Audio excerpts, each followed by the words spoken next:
불안을 다루는 방식이 당신의 기질을 결정합니다. 네, 우리 로마서 1장 28절 말씀 함께 봉독하시겠습니다. 시작. 또한 그들이 마음에 하나님 두기를 싫어하며 하나님께서 그들을 그 상실한 마음대로 내버려 두사 합당하지 못한 일을 하게 하셨으니. 네, 최근 몇 회에 걸쳐서 제가 기질에 대해서 설교를 했어요. 기질이 지난주 설교 제목이 기질이 당신의 원수입니다. 뭐 이런 제목으로 설교하기도 하고요. 기질을 돌파해야 우리의 삶이 열린다. 뭐 이런 제목을 하기도 했습니다.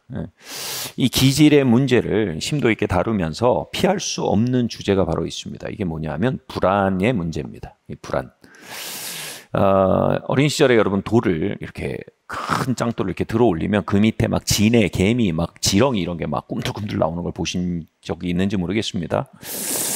제가 이 기질이라는 주제, 이것은 우리의 영적 여정에서 마치 큰 돌덩이와 같습니다. 이것을 들어 올리면서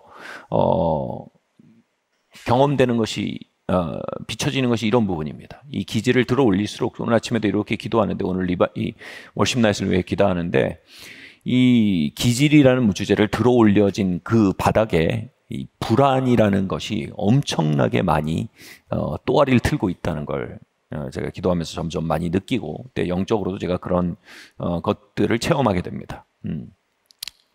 이 불안, 이 불안의 문제, 이 불안의 문제는 우리의 기질의 굉장히 핵심 문제입니다. 로마서의 1장, 방금 읽은 이 로마서 1장 말씀이 이 로마서의 유명한 악독 목록입니다. 악독 목록. 이 악독, 불의, 추악, 탐욕, 뭐 이런 쭉 악덕이 이어져요. 근데 이 악덕의 기초에 뭐가 있냐? 기초 속에 뭐냐? 상실한 마음이라 그럽니다. 이 상실한 마음, 다른 말로 insecurity입니다.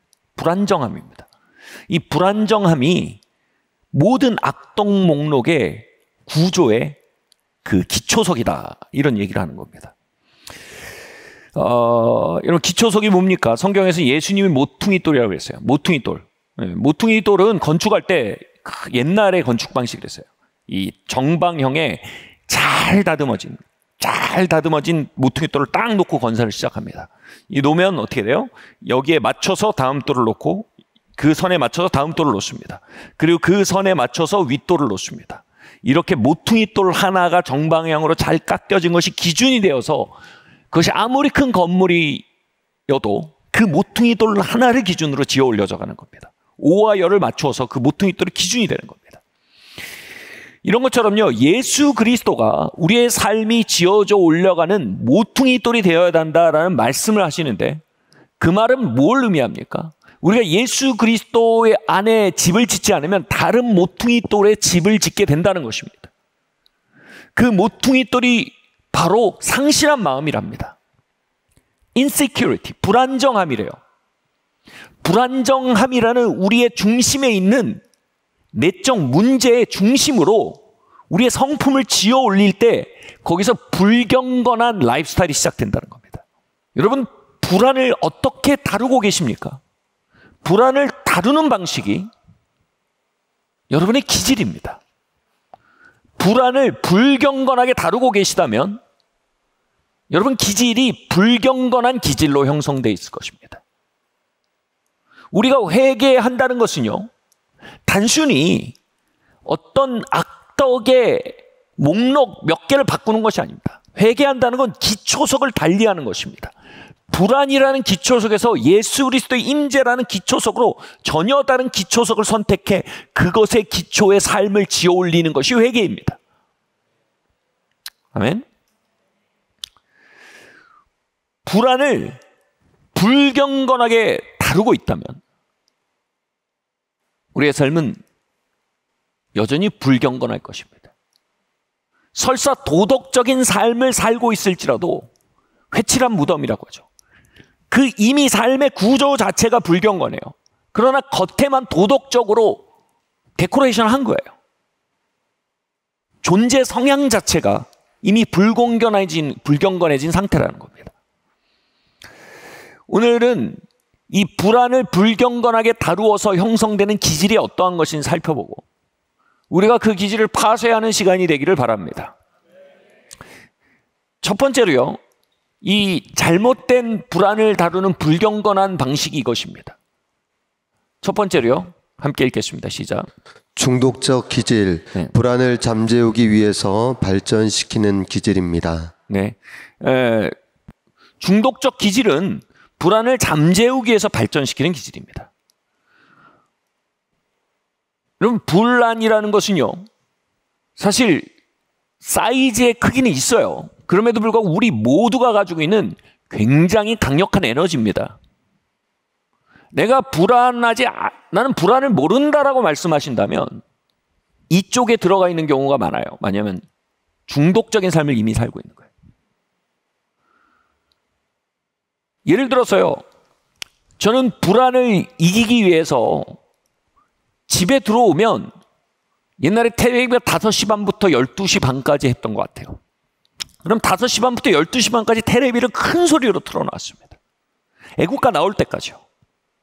그렇게 해서 상실한 마음을 잊어버리는 겁니다. 이완시키는 겁니다. 영적 성장에 있어서 굉장히 중요한 것이 고요와 고독이라 그래요. 고요와 고독이 왜 중요하냐면 고요와 고독 가운데 들어오면 내가 그처럼 도망치고 싶었던, 그처럼 외면하고 싶었던, 그처럼 맛보고 싶지 않던, 그처럼 내 느낌의 셔터를 닫고 싶어했던 불안이라는 내 영혼의 진실이 대면되어지기 때문입니다. 여러분, 불안을 이기는 것은요, 불안에 대한 도망침을 그치는 데서 시작됩니다. 텔레비전이 이라는 자극이 이제 뭘로 돼요? 알코올이 되고요. 알코올이란 자극이 뭘로 바뀌어요? 음란이 되고요. 음란이라는 자극이 뭘로 바뀌어요? 약물 오용이 될 수 있는 겁니다. 이렇게 중독은요, 계속해서 우리로 하여금 불안을 느끼지 않기 위해 우리 안에 무언가를 계속해서 자극을 끌어올리고 있는 상태입니다. 여러분, 이 시대만큼 고자극성의 시대가 없습니다. 굉장히 자극이 강합니다. 여러분, 이 시대에 어마어마한 산업이 뭡니까? 엔터테인먼트 산업입니다. 이 엔터테인먼트 산업의 목적이 뭡니까? 불안을 잠재우는 겁니다. 점점 중독적 형태로 갑니다. 옛날에 텔레비가 5시 반에서 12시 반까지 나왔는데 이제는 넷플릭스가요, 24시간 365일 내가 원하는 때 언제나 틀 수 있으면, 옛날에 일주일 동안 기다려서 연속극을 봤는데 이젠 계속 연속으로 볼 수 있어요. 또 불안을 대면하지 않기 위해 불안을 향해 눈을 감는 또 다른 자극의 방법은 일중독, 성공중독, 또 심지어는 종교중독의 방법도 있습니다. 무언가 계속 일을 하는 겁니다. 무언가 성공이라는 걸 향해 끊임없이 스코어를 올리는 것으로 인한 흥분감을 계속 유지하는 거예요. 그리고 종교중독은 뭡니까? 이 영적 성장을 향한 하나님과의 친밀함과 변형의 과정을 얘기하는 게 아니고요. 종교주동은 계속적으로 종교 활동을 계속하는 걸 통해서 일상의 불안을 잊고자 하는 겁니다. 그런데 문제는 뭡니까? 자극을 통해 불안을 잊겠다는 방식은 불안을 핸들링하는 최악의 방법입니다. 무슨 말인지 말씀드릴게요. 자극을 통해 불안을 잊는 방법은 뭐냐면 우리 머릿속에 이제 도파민이라는 호르몬을 터뜨리는 거예요. 도파민을 계속해서 터뜨리면 이 쾌락 호르몬이거든요. 자극이 막 돼요. 그래서 내 영혼의 불안이라는 에너지가 느껴지지 않아요. 근데 문제는 여기에 있습니다. 제가 이 도파미네이션이라는 책을 읽었었는데 스탠포드 대학의 중독의학 교수가 쓴 책입니다. 근데 거기서 도파민의 성질에 대해서 이렇게 설명해요. 시소랍니다. 시소. 뭐냐면 도파민을 터뜨려서 도파민을 자극하면 어떻게 돼요? 시소는 어떻게 다시 돌아오려고 한다는 겁니다. 그러면 우리의 신경계는 언제나 평형을 유지하려는 성향이 있어서 도파민이 자극한 상태에서는 어떻게 돼요? 연이어서 불안 호르몬을 터뜨려서 균형을 잡으려고 한답니다. 그래서 우리가 고자극으로 도파민을 세게 터뜨릴수록 후폭풍이 오는 거예요. 고자극으로 불안이 세게 오는 겁니다. 그래서 우리가 고자극으로 도파민을 세게 터뜨릴수록 후폭풍이 오는 거예요. 고자극으로 불안이 세게 오는 겁니다. 그래서 우리가 고자극으로 도파민을 세게 터뜨릴수록 후폭풍이 오는 거예요. 고자극으로 불안이 세게 오는 겁니다. 이런 겁니다. 제가 요즘 뭐 그런 경험 이렇게 막 예전에 제가 술을 막 진탕 먹던 때가 있었어요. 술을 진탕 먹고 다음날 일어나면 어떻게 돼요? 내가 술을 먹어서 왜 진탕 먹어요? 불안을 잊고 싶어서요. 도파민을 막 터뜨리는 거예요. 그때 외면했던 모든 불안이 정립돼 가지고 고리 이자를 붙어 가지고 다음날 아침에 돌아옵니다. 단지 육체적으로 숙취가 괴로울 뿐 아니라 어마어마한 불안 호르몬이 엄습을 합니다. 여러분, 대표적인 도파민을 터뜨리는 행위가 뭐예요? 음란물이죠, 음란물. 음란물 왜 볼까요? 아름다워서 보세요. 음란물 자극을 위해서 보는 겁니다. 음란물을 보면 머릿속에 도파민이 빵 터집니다. 그 순간 뭘 얻는 거예요? 불안이 이완돼요. 문제는 뭐예요? 그 음란물을 딱 내려놓으면 뭐가 돌아옵니까? 어마어마한 역풍입니다. 불안의 역풍이 막 몰려옵니다. 시소가 다시 돌아오는 거예요. 그러면 그 음란물을 내가 이미 그 불안을 건강하게 핸들링할 수 있는 걸 포기한 거예요. 도파민으로 도망치는 것으로 이미 나를 훈련시켰기 때문에 더 센 불안이 오는데 내가 핸들링할 수 있을까요? 그럼 어떻게 해요? 더 세게 도망갑니다. 도파민이 더 세게 오는 고자극으로 달려갑니다. 그럼 어떻게 될까요? 다시 더 세게 불안 호르몬이 와요. 그럼 이걸 감당을 못해요. 그러니까 더 세게 도망갑니다. 그러면 순간적으로 더 센 불안 호르몬이 돌아와요. 이 진폭이 점점 커지면서 어떻게 될까요? 뇌가 망가집니다. 점점 우리가 이 진폭을 왔다 갔다 하기 시작하는 거예요. 그래서요, 요즘 불안의 시대라는 책이 있어요. 이 책에서 제가 이 책을 읽지는 않았지만 이 책이 말하는 주제가 이런 것이에요. SNS가 굉장히 발달한 이 시대, 다시 말해 핸드폰과 SNS는 뭡니까? 우리를 24시간 365일 자극에 노출시키고 있다는 겁니다. 이 시대만큼이나 불안했던 시대는 없다는 겁니다. 여태까지 어떤 다음 세대, 요즘 그렇게 얘기하잖아요. 나 때는 이러면서 항상 어른들이 요즘 우리 때는 안 그랬어 이런 말로 한다 그러는데 그런 문제가 아니고요.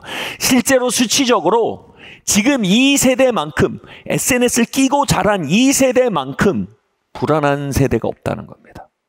우울장이 가장 많고 가장 불안증이 많고 가장 불면증이 많고 가장 공황장애가 많고 왜요? 뇌가 이미 도파민을 터뜨리면서 생존하는 방식이 길들여진 거예요.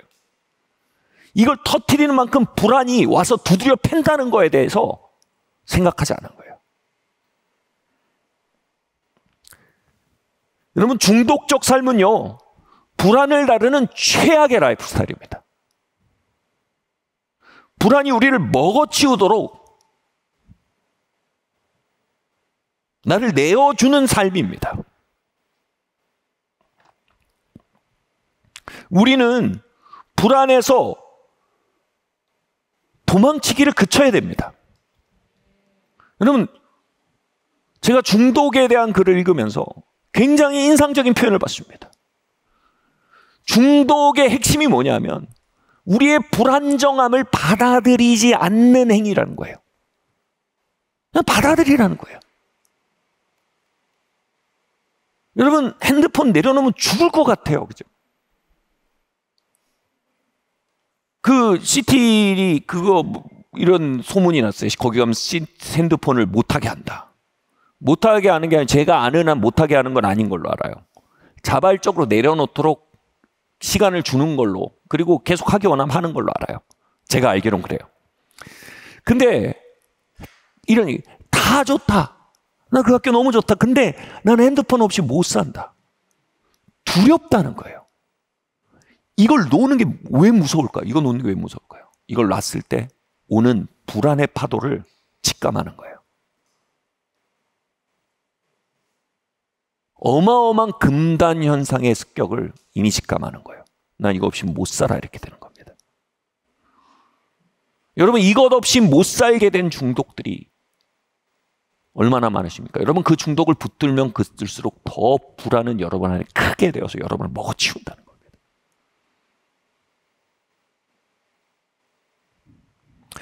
여러분, 금식이라는 거 우리가 하잖아요.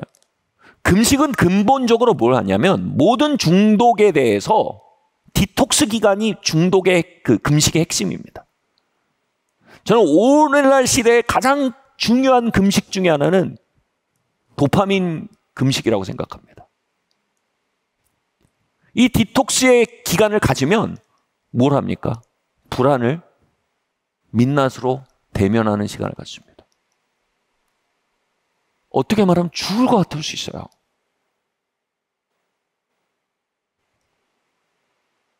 근데 그렇게 해서 불안과 대면하고 내가 이렇게 불안하구나. 오케이? 내가 이렇게 불안하구나.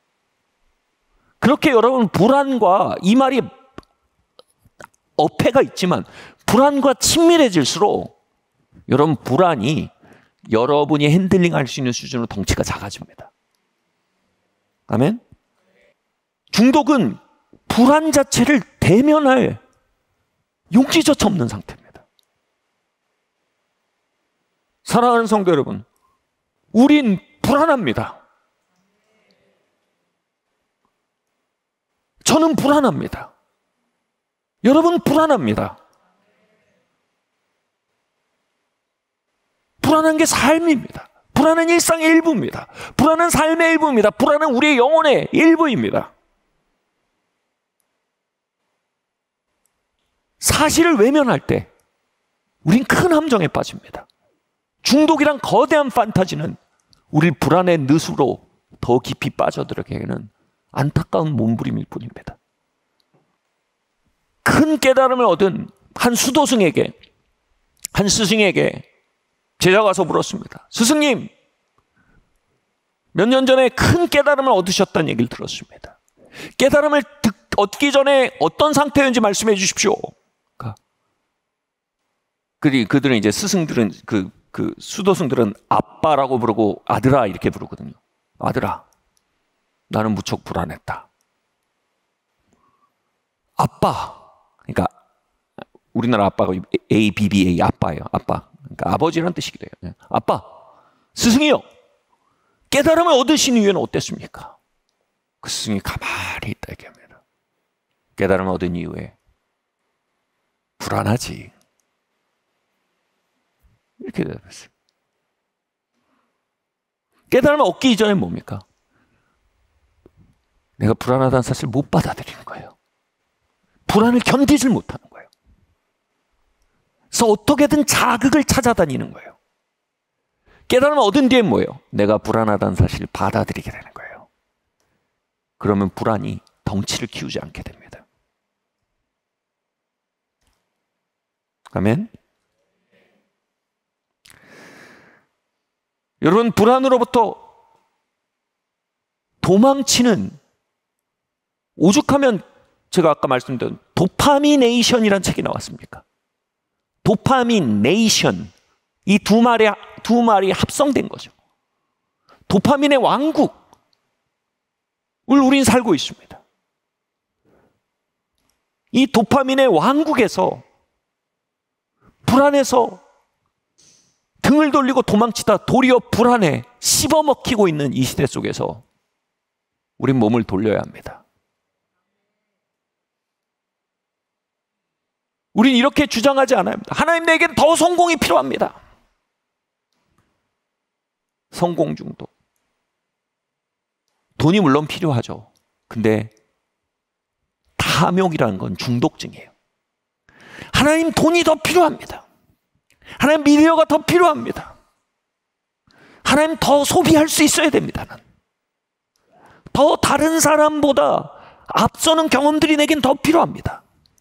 다 모으면 뭐니까 내게 도파민이 필요합니다. 도파민을 더 터뜨려 주세요. 이 말에서요, 우리는 이 말을 배워야 합니다. 이렇게 말할 수 있어요. 주님, 나는 불안합니다. 주님, 나는 불안합니다. 주님, 내 불안에 대해 중독적 기질이 나에게 명령해온 삶에 대해 이제 돌이키기 원합니다. 하나님, 난 불안합니다. 여러분, 불안을 받아들이는 것은요, 마치 열등함의 표현처럼 여겨지는 시대입니다.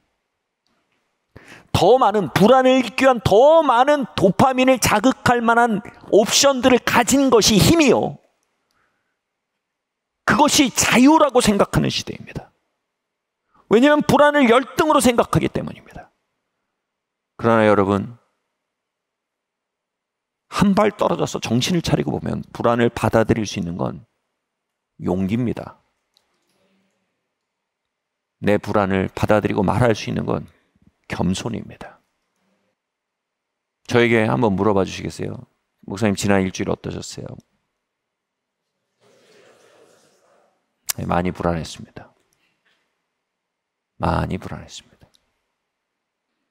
하나님, 우린 불안합니다. 우리를 도와주십시오, 하나님. 아멘. 하나님, 우리에겐 도파민이 필요하지 않습니다. 하나님, 우리에겐 자유가 필요합니다. 하나님, 난 도파민이 아닌 하나님의 임재가 필요합니다. 여러분, 도파미네이션에서 구원받는 우리 되길 예수님으로 축원합니다. 두 번째로요, 두 번째 우리가 불안을 불경건하게 다루는 방식이 만드는 기질이 뭐냐면, 한번 읽어볼까요? 시작. 화내거나 짜증내며 탓하는 기질. 네, 화내거나 짜증내며 탓하는 기질입니다. 여러분, 타인이 나의 불안을 자극을 아주 종종 합니다. 왜냐하면 우리 불안은 제법 비만증이어서 이렇게 불안이 이렇게 큽니다. 그럼 그들의 자유가 내 불안을 건드릴 때가 되게 많아요. 특별히 여러분, 불안이 클수록 우리가 공존하기 어려운 대상이 있어요. 아이들입니다. 정말입니다. 아이들은요, 상대방의 불안 코드에 대한 학습이 덜 돼 있어요. 그래서 막 불안을 툭툭 건드려요. 제가 저희 아이를 키울 때 굉장히 저희 아이들이 제 불안을 자극하는 일을 되게 많이 경험했습니다. 지금도 어떤 부분에서 경험합니다. 제가 아이들에 대해서 여러분 처벌해야 돼요. 처벌이 없는 교육은 아예 불가능, 그런 교육은 없습니다. 그건 교육이 아니에요. 이미 방종입니다. 처벌은 반드시 있어야 됩니다. 근데 제가 문제는 뭐냐면 우리의 처벌이 과민하고 과도해진다는 데 있습니다. 무슨 얘기인지 이해하시죠? 어느 순간 제 처벌이 도를 넘어서 과민하고 과도해진 때였습니다. 이제 제 영혼에서 느낌이 있어요. 아, 이건 과했다. 이건 과민했다. 그러면 어떻게 돼요? 이제 제가 정당화를 막 시작합니다. 아, 이건 바로잡아야 했을 문제다. 이거 지나치면 안 되는 문제다. 뭐 이렇게 방어를 하는데 어느 날 제 방어막을 뚫고 주님의 빛이 뚫고 들어왔어요. 그러면서 제가 그렇게 과민하게 처벌했던 기제가 그대로 드러났는데 뭐냐면 주님이 비추신 건 이거예요. 이 아이들이, 제가 목사고 학교에서는 또 이사장이잖아요. 학교와 교회에서 이렇게 행동해 버렸을 때 사람들은 나의 리더십을 반문할 것이다. 그러니까 사람들 앞에 내 리더십의 평판에 대한 불안감이 있었던 거예요. 그리고 더 나아가 리더십이 반문될 때 학교와 교회의 안녕과 질서가 해쳐질 것이다. 즉, 나는 아이를 처벌한 게 아니라 나를 지킨 거예요. 내 불안과 두려움이 작동하는 순간 더 이상 아이에게 교육적인 처벌을 하는 게 아니에요. 나를 지키기 위해 아이에게 복수하는 거예요.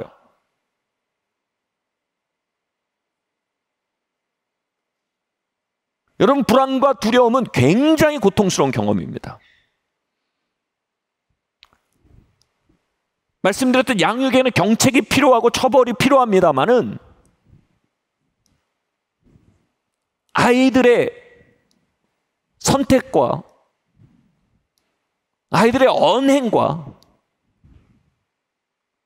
또 그들이 살아가는 모습이 가져올 결과에 대한 나의 불안함과 두려움이 자극될 때,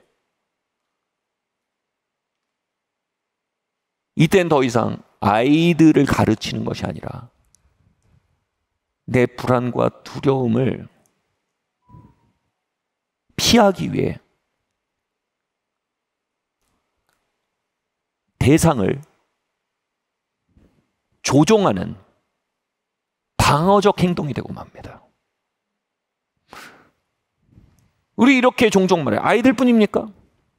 우리 살면서 나를 화나게 하지 마라, 나를 짜증나게 하지 마라, 아 진짜 짜증난다. 사실 이건 뭡니까? 그렇게 하면 나 불안하다 이겁니다.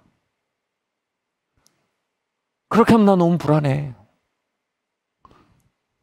그렇게 될 때 내가 불안이 노출되고 내가 불안해지니까 좀 그렇게 하지 말아줬으면 좋겠어. 이 부탁할 일은 부탁할 수 있어요. 근데 뭐야? 너 그렇게 하면 안 돼. 주변을 통제하는 겁니다. 과도하게 조종하는 겁니다. 짜증 부리고 화내는 겁니다. 그렇게 해서 자신이 불안해지지 않기 위해 주변을 과하게 통제할 때 우린 사람들에게 짜증을 잘 내고 화를 잘 내는 통제광이 됩니다. 다시 말씀드리지만 모든 사람은 자신의 바운더리 내에서의 자유를 누릴 권한을 가지고 있습니다. 아멘? 그 바운더리를 넘어선 자유는 그건 아니죠. 자신의 바운더리 내에서의 자유를 다 가지고 있습니다. 근데 그 자유는요, 아주 종종 우리의 비대한 불안을 밟거나 건드리거나 자극하는 형태로 나타날 수 있습니다. 그때 우리가 취할 조치는 우리의 비대해진 불안을 수습하고 정리하고 불러들이는 게 우리가 할 일이지, 그 비대해진 불안을 스페이스를 확보하기 위해 그들의 자유를 침해하는 일, 그들의 자유를 희생시켜서는 안 된다는 겁니다. 너 그런 식으로 말하지 마. 그런 식으로 행동하지 마. 핵심 뭐야? 그럼 나 너무 불안해. 네. 모든 개는 훌륭하다. 그거 아시죠? 그 프로그램. 그러니까 그런 얘기 하더라고요. 덩치가 크고 강한 개들은 신경질적이거나 화를 내지 않는다는 겁니다. 위협을 안 받는 거예요. 근데 이 치아나 이게 뭐라요? 말티즈 이런 조그만 개들은 굉장히 위협을 느끼는 거예요. 뭐 좀만 해도 막 신경질적이에요. 막 누가 옆에 지나가고 난 내 지나가는 거야. 난 너랑 상관 난 지는 그러니까 불안한 거예요. 그러니까 막 지는 거예요. 얘의 불안은 도대체 어떻게 해야지 자극이 안 되는지. 문제는 뭐냐면 우리가 이 불안 발작 버튼이 너무 사방에 있어서 이게 도대체 어떻게 숨을 쉴 수가 없는 사람이 될 수 있다는 거예요. 그 주변에서요. 이게 뭐예요? 통제광이 되는 겁니다. 여러분, 우리 주변에 우리가 사랑하는 사람들이 예를 들어 볼게요. 교회를 안 다녀요. 갑자기 이런 주제가 왜 나오지 할 수 있으면 교회를 안 다닌다고 합시다. 교회 안 다니니까 내게 엄청나게 불안할 수 있어요. 그죠? 무슨 얘기인지 아시겠어요? 엄청나게 불안할 수 있어요. 두려워요. 어떤 의미에서 내가 부끄러울 수도 있어요. 내가 너무 불안해요. 그래서 이렇게 얘기해요. 너가 교회를 안 다니면 내가 살 수가 없어. 교회 좀 와. 자, 이 사람은 생명을의 초청으로 느낄까요? 강압으로 느낄까요? 사람의 영혼은요, 굉장히 직감이 빠릅니다. 이게 자신을 위한 얘기인지 조종인지 압니다. 얘기 내용이 아니라 그 물의 색깔을 압니다. 마실 물인지 아닌지 알아요. 이거 마시면 내 영혼이 잠식된다는 거 압니다. 아무리 여러분 교회 좀 다녀라 라는 아름다운 슬로건을 가졌어도 그것이 내 불안에서 나간 것이면 그는 전혀 감화되지 않아요. 그는 거기서 어떻게 돼요? 방어합니다. 이 사람은 나를 지금 자신의 불안을 위해 소비하고 있다라고 느낍니다. 머리로는 좋은 얘기인지 다 알아요. 근데 영혼이 이게 뭐예요? 감화력이 전혀 없는 얘기예요. 영혼은 이걸 조종으로 느끼는 거예요. 여러분, 우리가 먼저 해야 될 게 뭐냐면요, 우리의 안전을 다른 사람들의 행동 위에 올려놓는, 다시 말해 다른 사람의 자유를 비용으로 치러 내가 불안해지 않으려는, 탓하고 짜증내고 분노하는 비대해진 우리의 불안을 추스리는 것부터 시작해야 돼요. 내 불안은 성령님과 내 몫이에요. 아무도 내 불안에 대한 책임을 갖지 않습니다. 아멘? 네가 너무 공부를 안 해서 난 불안해 죽겠다. 공부 더 안 할 겁니다. 농담이 아니에요. 더 안 할 거예요. 그거 하는 말이에요. 나 공부하기 싫은 게 문제가 아니에요. 지금 내 생존 문제가 위협받고 있는 거예요. 지금 내 존재를 잠식하고 있다는 거예요. 그는 목숨 걸고 공부를 안 해요. 무슨 얘기인지 이해하시겠어요? 그러니까 내가 너 잘 되라고 얘기하는 얘기지 나 잘 되라고 하느냐. 엄마 안 불안하려고 하는 얘기잖아.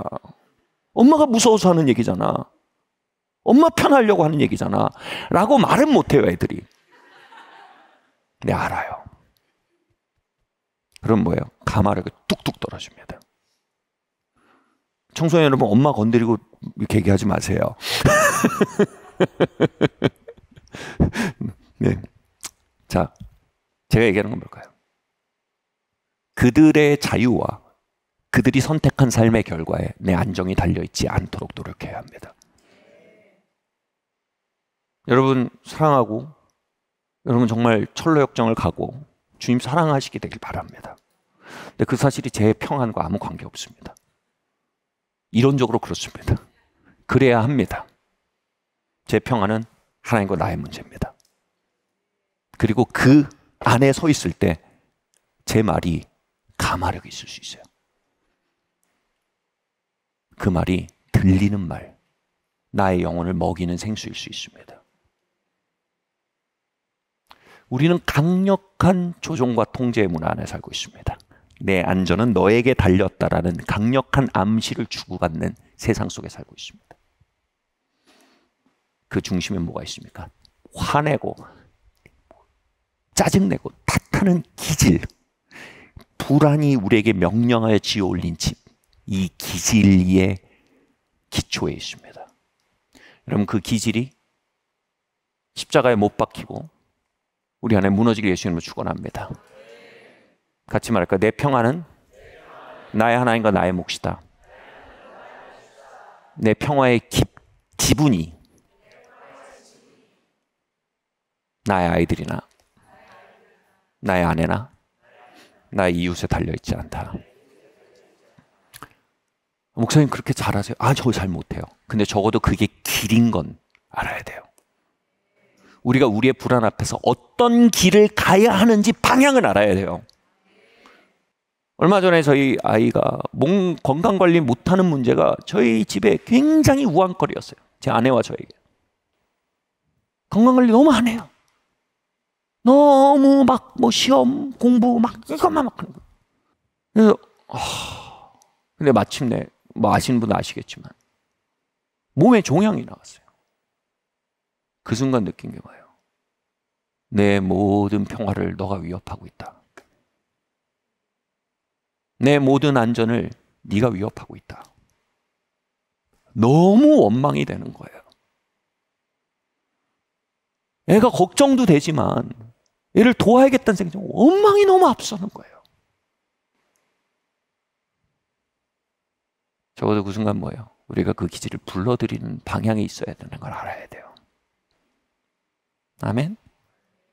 여러분, 그런 분 혹시 여러분 이게 이 불안이 막 살이 너무 쪄가지고 내 바운더리를 막 넘쳐가지고 다른 사람 뭐만 해도 내가 막 탓하고 원망하고 막 그들을 다 통제하고 거머져야 내가 안전한 같이 느끼는, 그리고 그들이 더 이상 내 주변에 자유로울 수 없는, 이거를 이제 어떤 분들은 슈드의 왕국에 산다는 거예요. You should, you should, you should, you should, you should.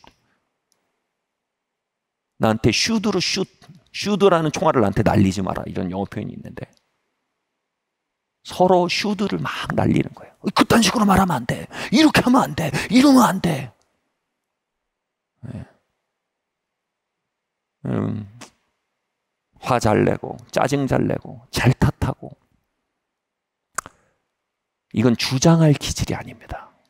이건 십자가에 못 박아야 될 일입니다. 아멘? 도파민 네이션에 이어 통제의 왕국에서 자유를 얻는 저와 여러분에게 예수님을 축원합니다. 아멘? 이 역시 뭡니까? 내 불안을 위해서 상대방의 자유를 희생시키는 라이프 스타일. 여기에서 우리가 차라리 내 불안을 대면하고 그리고 상대방을 존중하는 라이프 스타일로 우리는 돌아와야 합니다. 이 역시 불안으로부터 도망치기 위한, 불안을 통제하기 위한 불경건한 방법입니다. 아멘. 세 번째로요. 다음 말씀 한번 볼까요? 다음 제목 한번 볼까요? 함께 읽겠습니다. 시작. 도피적 기질. 네.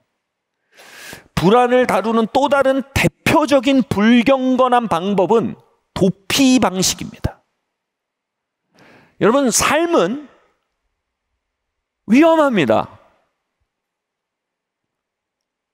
이런 얘기가 있어요. 우리가 가지고 있는 가장 큰 중독 중에 하나는 안전에 대한 중독이다. 여러분, 삶은 위험해요. 아파트에 404호가 없어요. 왜요? 죽음을 연상시킨다는 거예요. 죽어요. 다 죽어요. 777호 사는 사람도 죽어요. 위험해요. 사랑에는 헤어짐이 있어요. 마음을 열고 가까워지는 데는 상처가 있어요. 도전에는 실패가 있어요. 생명을 가지고 사는 것조차, 제가 제 아내한테 잘하는 말인데, 피조물한테 너무 마음을 주면 안 돼. 제가 맨날 그 얘기. 근데 저한테 정말 위험한 피조물들이 제 아내와 제 아이들이거든요. 왜냐면 이 피조물들한테 마음을 주면 어떻게 돼요? 이 피조물들이 어디로 튈지 몰라요. 병 걸릴 수도 있고, 실패할 수도 있고, 죽을 수도 있고, 날 떠날 수도 있고, 날 아프게 할 수도 있어요. 삶에는요, 확정성이 없어요. 다 유한하고요, 다 흔들려요. 거기서 우린 두 가지 중에 한 가지를 배울 수밖에 없어요. 한 가지는 신뢰를 배우거나 하나님을 신뢰하는, 다른 하나는 도피를 배울 수밖에 없어요. 우린 거기서 도피 대마왕이 될 수도 있고요, 신뢰의 끝을 배워가는 삶을 배울 수도 있어요. 여러분, 운전하면요, 사고 납니다. 죽을 수도 있어요. 운전 안 할 거예요? 사랑하면 상처받습니다. 사랑 안 할 거예요? 엘리베이터 무슨 담력으로 타십니까? 죽을 수도 있어요. 우리의 삶에는요, 건강하고 합리적인 종류의 믿음이 반드시 필요해요. 이 모든 두려움에 둘러싸여 있지만 하나님이 나를 사랑하신다. 아멘. 우리가 그분의 방식을 다 이해할 수 없으나 그분의 방식은 베스트 웨이다. 어떤 사고도 안 난다는 뜻이 아니에요. 사고가 벌어질 수 있어요. 그러나 그 모든 것이 협력해야 더 큰 선을 이룰 거라는 신뢰예요. 내가 생각한 패스로 안 갈 수 있어요. 근데 하나님은 그 큰 작은 노드를 모아서 빅 예스를 써가실 거라는 신뢰예요. 내 방식이 다 좌절될 수 있어요. 근데 그 좌절이 큰 만큼 하나님의 선하심을 돌려받는 건, 이자를 쳐서 돌려받는 유복음이라는 걸 믿는 거예요. 이런 신뢰를 배워가는 거예요.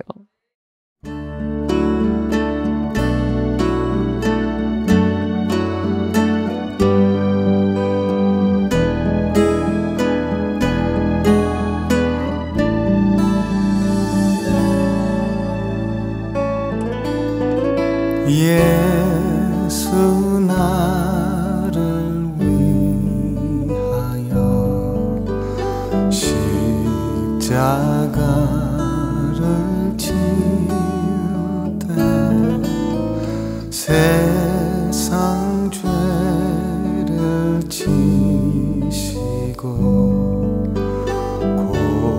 고쳐 당하셨네.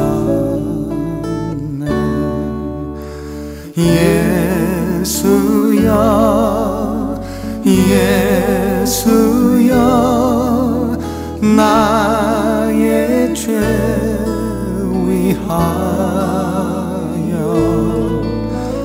보배 피를 흘리니 죄인 받으소.